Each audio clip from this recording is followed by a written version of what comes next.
Hi,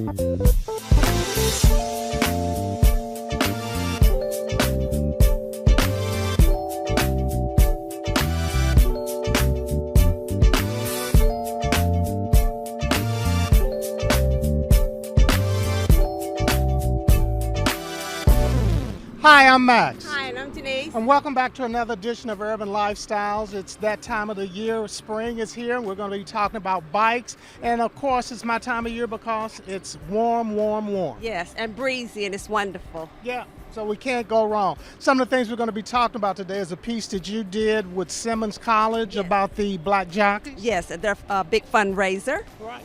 And we also did a piece about a new restaurant that's called Southern Restaurant that's opening in downtown Louisville, and also have another segment with MSD. We'll take a quick break and back with more right after this. At LG&E and KU, we're always working hard to make your life a little easier because we know you've got your hands full.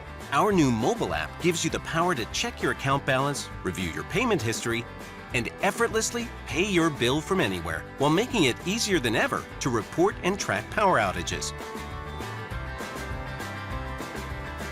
Download the app today to get the convenience of LG&E and KU at your fingertips. Denise, I'm really excited to hear about the black jockeys and Simmons College, so tell us about that. Basically, this is one of their premier fundraisers, but it's great because it's also given that great nod to the history of black jockeys and their role in derby and racing, and all ties in together. So let's just take a look.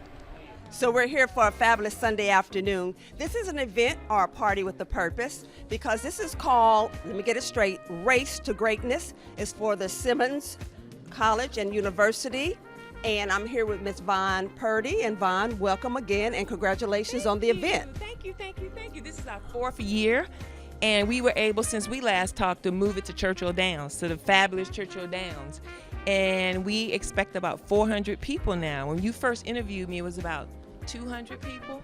So we've doubled the attendance, and we've moved to this wonderful historic venue. So we're very excited. So this is indeed one of the, would you say, fundraisers to help Simmons? This is one of our biggest, if not the largest one.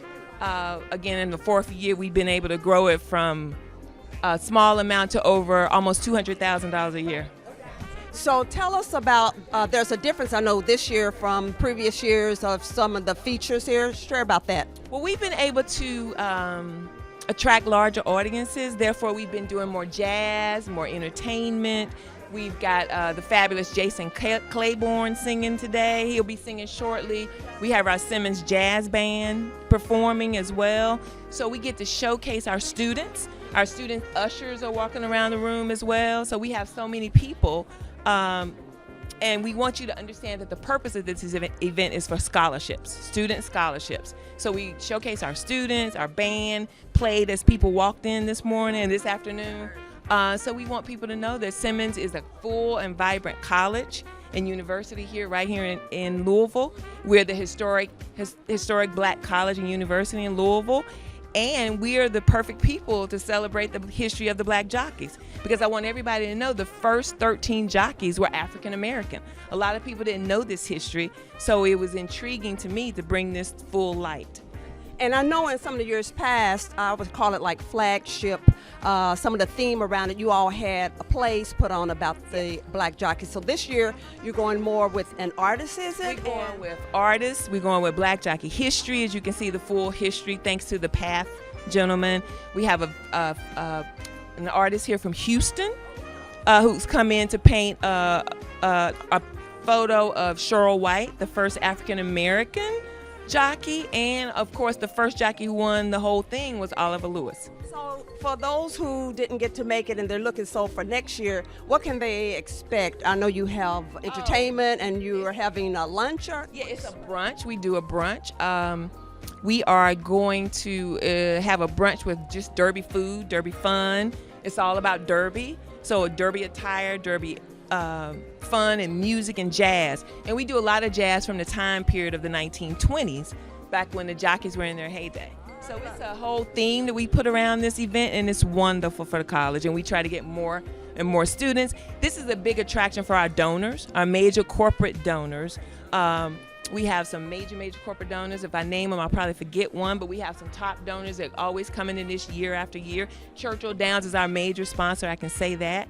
They give the facility, they donate some of the food, and it all goes for scholarships. So I also want to introduce to you the president of Simmons College University, Dr. Kevin Cosby, and welcome back again, and congratulations. You guys do such a great job. Thank you so very much. You're always present at events that are important to our community and to Simmons College. From day one, you've always chronicled our pilgrimage, so thank you.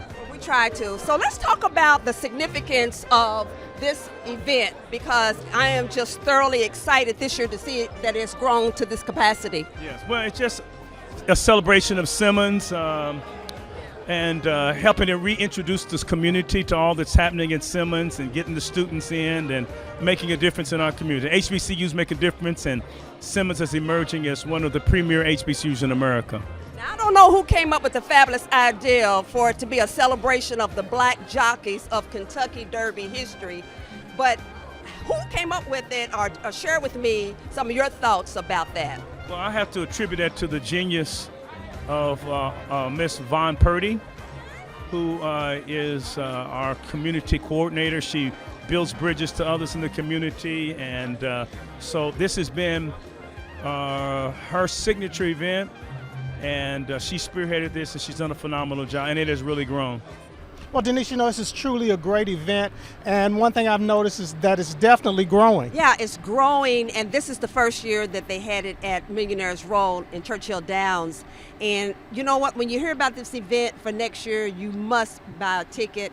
It's a wonderful program, and you get to be, you know, dressed up in all your derby attire and the whole energy there. And again, it's history, it's black jockeys, and you just don't want to miss.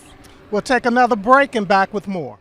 Louisville was good. B96.5. Your man Nick Cannon is in the building, and we taking over. We gonna be wilding every morning. About to have some fun, y'all. Let's go up. Lock it in to the Nick Cannon Morning Show, 6 to 10 on B96.5.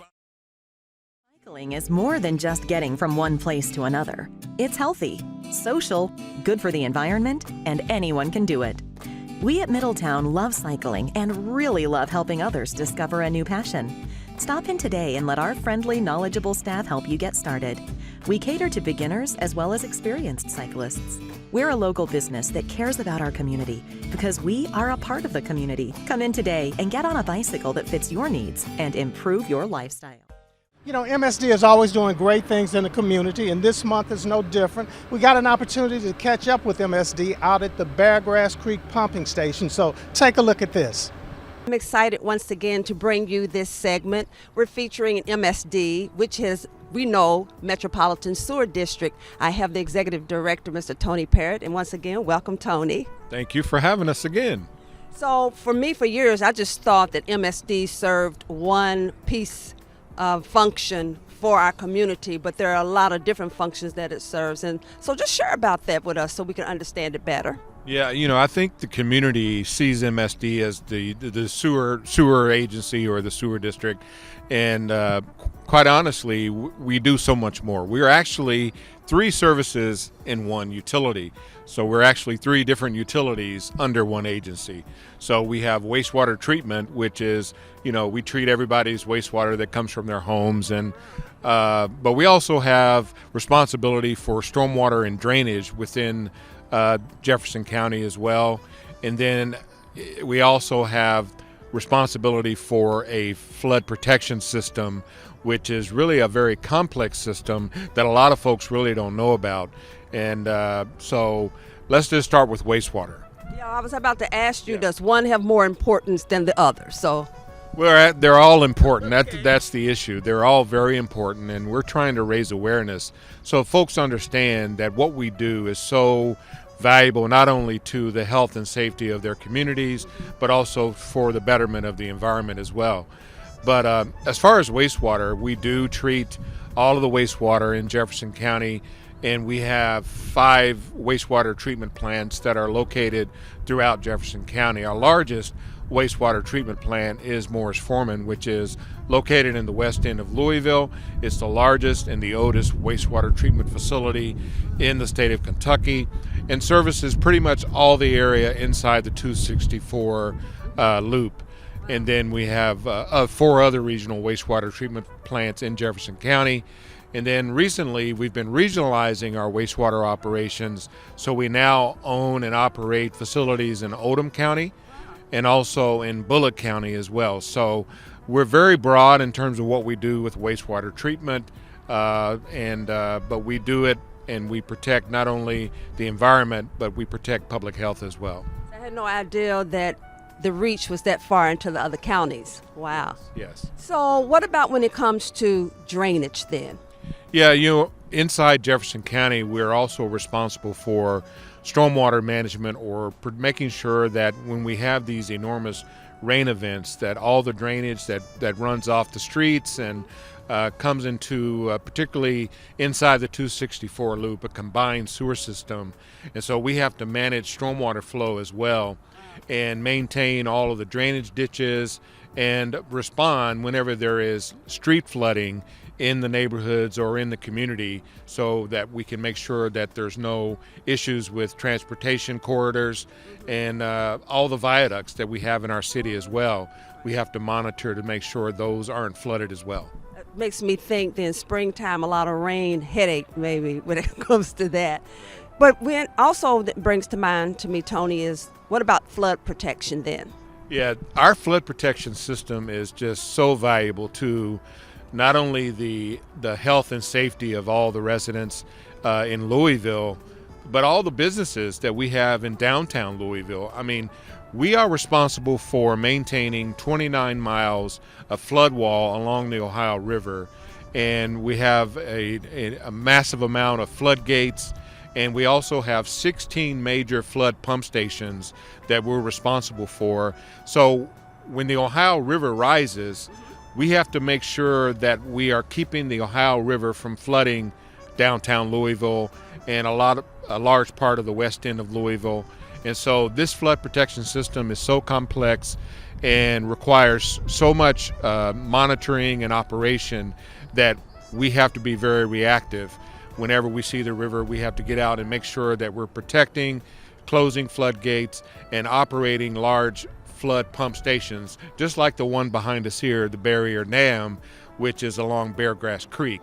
It is an enormous station that can pump billions of gallons a day. When we shut off the dam to protect the Ohio River from backing up into Beargrass Creek, we have to close this dam, and then we pump Beargrass Creek over the dam so that we can make sure that we're not flooding the city. That's a lot to take in. So as we summarize all this, I can see, just as you were talking, Tony, how vital it is for our protection, the way that things works for the city. But I had one question that came to my mind. As this Louisville metropolitan area and the surrounding counties begin to grow, how does that take on the components of growth for MSD then? Well, 3 years ago, the state law was changed that allowed sewer authorities to go outside of your jurisdictional boundaries to own and operate other wastewater systems. And so we have been asked to do that outside of Jefferson County, and that's what we're going to continue to do whenever there's an economic development need or an environmental need. If we get a request from a county within our region, we're going to be responsive and try to manage wastewater and stormwater from a watershed perspective instead of a political boundary. As the region grows, I think MSD's role is going to grow, and we're so excited about being able to do what we do for MSD and what we do for the community. And we just want to make sure everybody understands the complexity and that we are 3 utilities in one. You know, as we said, they are just so involved. Just keep doing positive projects that really just benefit not only the residents in that area, but just the entire city. So again, kudos to Tony Parrott. Definitely. What I love about the segments with MSD is it's like taking a peek behind the curtain to see all the essential work that's done to keep our community functioning and safe. And I had no idea how essential it is, because that's the word. So that's what's interesting to me. We'll take another break and back with more.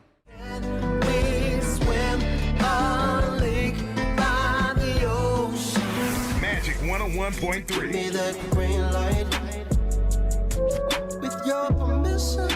We're live, local, and Louisville. Magic 101.3, the home of Steve Harvey and Morning Show.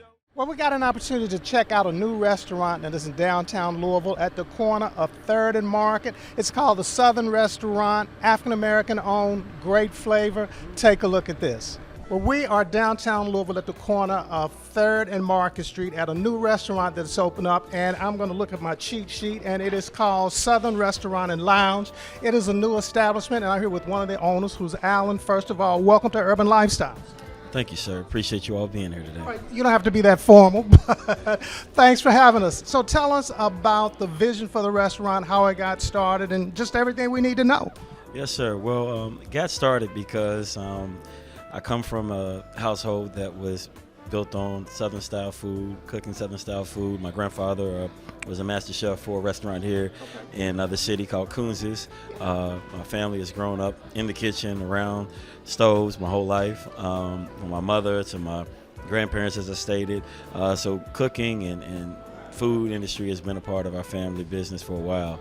I have an affinity for entertainment in the music industry as well. And so what I wanted to create was sort of a merge or a hybrid of restaurant / lounge. So having the opportunity to be able to service people during the day from a food and beverage standpoint, but also from a nightlife standpoint, bringing live music, live entertainment, live DJs, and things of that sort to provide an upscale entertainment environment for our community. So how long did it take you to go from conception to actually bringing it to fruition? Well, this particular concept, I would say about 2 years. Okay. Yeah. Now, is this going to be the only location in Louisville, or are you going to do multiple locations, or am I pushing you too fast since you just opened up? No, not at all, not at all. So as of right now, this will be the only location in Louisville, but the plan would be to expand to other locations within the state, such as Lexington, and then also regionally looking at Nashville, Indianapolis, and potentially Cincinnati as well. So, Sherry, I was talking to Alan earlier, who is your nephew, and I'm sure you're a very proud aunt. So tell us about some of the food that we see here on this menu, and tell us about what we're looking at. Well, today is Thursday, and it's called Tasteful Thursday. Okay. And so we serve, our special today is lamb chops. Okay. And this is prepared with mashed potatoes, asparagus, and this special sauce, which is made of ginger and soy sauce. Now, is this your special This creation? is my special. This is my creation, and we do this every Thursday, and it's a hit every Thursday. So it's Lamb Chop Thursday. It's Lamb Chop Thursday, and bourbon and cigar. So if you like bourbon, cigars, and lamb chops, Thursday, this is the place to be. Place to be on Thursday. So tell us about the restaurant. Of course, Alan was giving us his take on it. From your perspective, why is this restaurant so key to downtown Louisville and the African American community? Well, I think it's a great key because of the location. It's right in the center of downtown, next to the Yum Center, and we're one of the, there's a couple of more black restaurants coming on, black-owned restaurants coming, but I feel like we really started the way for everyone, and since COVID, and it's been a big change, and so now to open up and have some great Southern food, a good place to go with the atmosphere and the vibe here, I think is amazing. One thing that we didn't talk about with Alan were your hours of operation. Okay, so we're open, and we open at 6 o'clock. Okay. And that's on Wednesday. We're not open on Monday and Tuesday for now, but on Wednesday we're open at 6 o'clock, and Wednesday and Thursday we close at 12. But Saturdays and Sundays we close at 3 in the morning. So you all want people to leave here and just go straight to church or something, right? Exactly. But after Derby, we will be open for lunch, and our lunch hours will be from 11 to 2. Well, we're behind the scenes. We're in the kitchen with Chef Toya, and she's going to share with us some of her secrets. But before we get to that, tell us a little bit about your background and how you got here. Well, again, my name is LaToya Evans. I am the kitchen manager and head chef of Southern Restaurant. I've been cooking for almost 20 years. I've attended Escoffier Culinary School. I also attended Sullivan University. I just have a background of cooking throughout my whole life. My grandparents were chefs. My mother cooks. I just love to do this. So we're going to put you to the test today because I understand you are preparing some shrimp and grits, and I love shrimp and grits. So can you tell us a little bit about what goes into that? And I can't wait to sample. Well, there's a little bit of green peppers, red peppers. This is a Creole style chicken and grits. It has a creamy consistency to it with also creamy grits. It's really good. It's filling. I think you'll enjoy it. Now I'm looking at your kitchen and I see fresh greens and fresh cut everything, and it's very calm in here. And a lot of times I'm going into kitchens and they're just like frantic. Oh, it can be crazy. You just came on a really easy afternoon.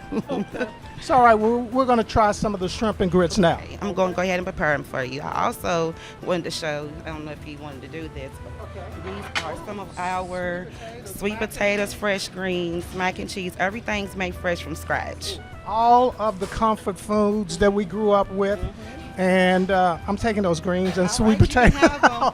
You know, it is a great restaurant. The location, I think, is on point because you're right in the heart of downtown. What I love about it is soul food, and it's a very metropolitan restaurant vibe that's going on. It's wonderful. Yeah. Can't wait to go back down there on date night. How about you? Yeah, sounds good. Sounds like a plan. We'll take another break and back with more. COVID-19 is responsible for over 700,000 deaths in the U.S., and that number continues to rise. 9,000 of those deaths were in Kentucky, but we can make a difference by taking the shot. If you don't want to do it for yourself, do it for someone you love. We will never be able to get back to normal until we all do our part, so let's all get vaccinated. So wear your mask, wash your hands, roll up your sleeves, and take the shot. So please, take the shot. At LG&E and KU, we're always working hard to make your life a little easier. Because we know you've got your hands full. Our new mobile app gives you the power to check your account balance, review your payment history, and effortlessly pay your bill from anywhere, while making it easier than ever to report and track power outages. Download the app today to get the convenience of LG&E and KU at your fingertips. As always, we like to check in with our partners at B96 and 101.3. So Tia, tell us what's going on. Greetings, beautiful people. It's your homegirl, Tia Marie, checking in with you live from the Magic 101.3 studios. And I want to invite you to vibe out to your favorite urban stations, Magic 101.3 and B96, as we give you those hits that you love. Not only are you going to get the vibe with us to that music, just makes your soul glow, baby, but we also got amazing things going on over here. Like, if you want to take your family to Holiday World this summer, guess what we're doing? Giving away tickets, baby. So make sure you listen in for your chance to win for that. We also got Funk Fest coming up with Jodeci and the whole No Limit crew, and you can win your way into those shows as well, friend. So make sure you're listening out to your favorite stations, both Magic 101.3 and B96.5, and to your favorite DJs. Make sure you're following us on social media. We're on both Facebook and Instagram, and make sure that you check us out online. You can stream both of our stations. We have websites. Magic is 1013online.com. I ain't gonna lie, I gotta look up the 96 website, honey, because I got to figure that out myself. But listen, make sure you are vibing with us, friends, okay? We got so much love for you. We want to make sure that you got the best station in the city rocking with you at all times, and that is for sure with Magic 101.3 and B96.5. Peace, love, and light to you. Catch you next time. As always, Tia, thanks for that great information. I love it every time. Her fingers on the pulse. That is correct. And speaking of fingers being on the pulse, we're out here at Middletown cycling, and it's time to ride. But it's a different kind of sophisticated what you all are going to discuss. I don't want to steal the thunder. Right. So take a look at this. Well, we're back again in middle of town cycling, and I keep saying that we're getting closer to bike time, but bike time is actually here. And of course, if you're going to be out on your bike, you want to be safe, and there's some features to keep you from getting lost, and that's something that I always struggle with. And I'm here with Nira, and welcome back to Urban Lifestyles, and tell us about some of the great Garmin things that we are seeing here today, and Giant as well. Yeah, so these bike computers, other than showing you where you're going, it also gives you data based on what speed you're going, how far you're going, at what cadence, your heart rate. It gives you a little bit of statistics of how well you're riding and how you can train yourself to ride better.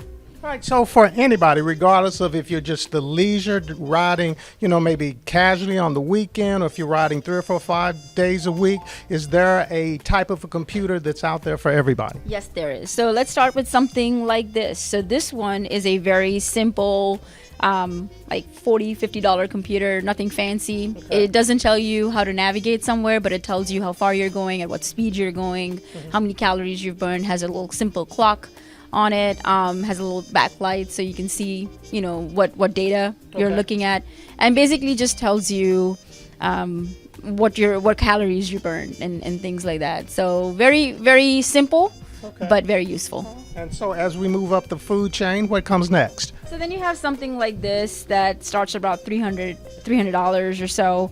It's Bluetooth and compatible, and then it's also color screen with GPS navigation. So this actually, you can download different cycling routes that other people may have ridden and use that to ride the same route and kind of see different places.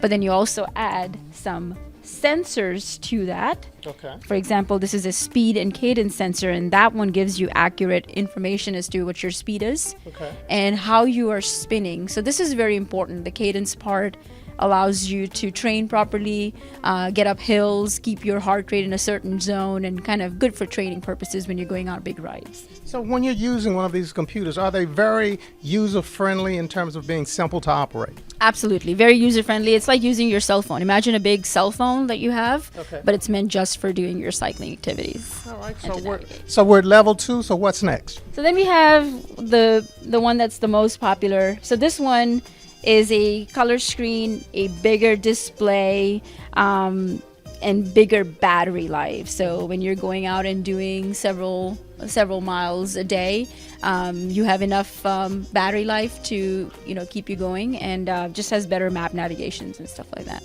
All right, so if someone's going to get one of these great computers, do you suggest that they try to put it on themselves, or do they need to come to see you? We can do it either way. Some people are pretty good at figuring it out, and some people are probably just upgrading, so they already know how to set it up, but we'll be more than happy to set it up for them if they like.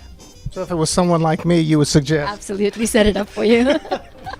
Getting the different computers and things for your bike, it really makes life a lot simpler. Yes. Keeps us from getting lost. And safer. And safer. Yes. Yeah.